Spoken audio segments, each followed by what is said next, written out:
ও মাওলা তোমার খেলা বুঝা বড় দায়, সকাল বেলার বাসারে তুই ফকির সন্ধ্যা বেলা। আসসালামু আলাইকুম।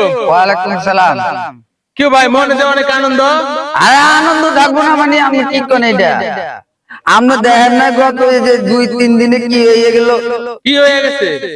কি হয়ে গেছে যারা সিংহাসনে আছিল 4 দিন আগে আজকে এরা ফতে ফতে করে। আরে ভাই আসলে তো কথা ঠিক, আপনি তো ভালো কথাই কইছেন। তো একটা জিনিস চিন্তা করেন যে মাত্র কয়েকটা দিন আগে যারা সিংহাসনে ছিল, যারা ক্ষমতা ছিল, আজকে কয়েকটা দিনের ব্যবধানে তারা রাস্তার ফকির হয়ে গেল। এটার মাধ্যমে দেশের জনগণ এবং যারা ক্ষমতা আছে তারা একটা শিক্ষা নেওয়া উচিত। কি বলেন আপনি?